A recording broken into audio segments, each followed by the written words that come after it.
I think the thing I admire the most about my dad is that he's just very driven, and he's just good at what he does. He's always, encouraged us to work hard, and that nothing comes easy, and that if you want something, you're going to have to work hard for it, just like him and my uncle have done. My name is Chelsea Boonstra, and I come from a dairy and grain farm out at Warren, Manitoba, and I'm a full-time agronomist. My grandpa started in 1940.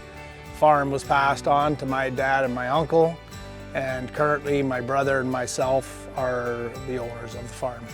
So currently farming 10,000 acres, and we are growing wheat, canola, soybeans, corn, and alfalfa for the dairy, and the corn is also used for the dairy.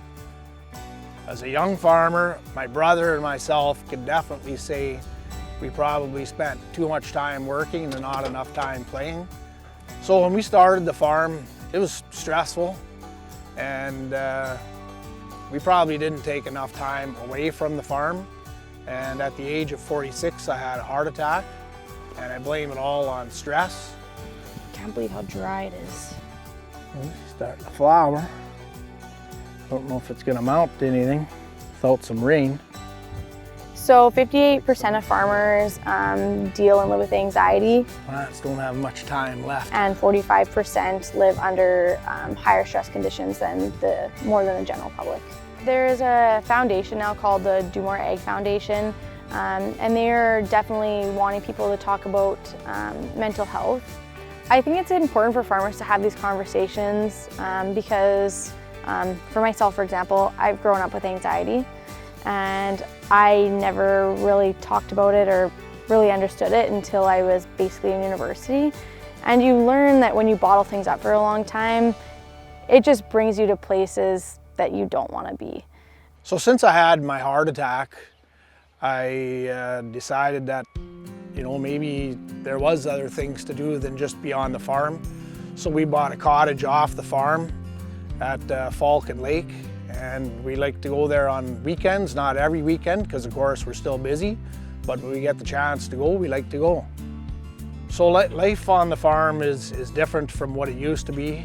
At this point, things that I really enjoy, I like seeing all the kids working on the farm. I like to go out to the field, see the crops. I like to see the cows in the barn. At the end of the day, that's our #1 focus, because without that, this farm is nothing.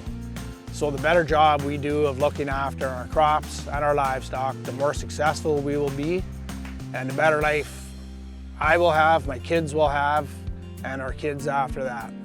So that's our #1 priority. I would say the thing I love most about the farm working with family is that I get to do it with my family. Not a lot of people have that opportunity.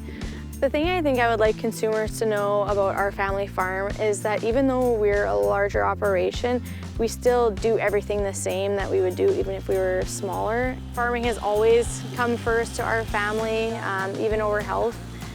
I think that goes to show that this just isn't just a job or something that makes them money. This is their livelihood, and they care for it almost the same way as they care for their children. The thing I admire most about my dad is how hard he works and how he does everything with family in mind. He's always wanted to make sure that we've had a good life and that we've got to experience a lot of things. And I've just been very grateful that we've got to grow up in such a loving, hardworking family.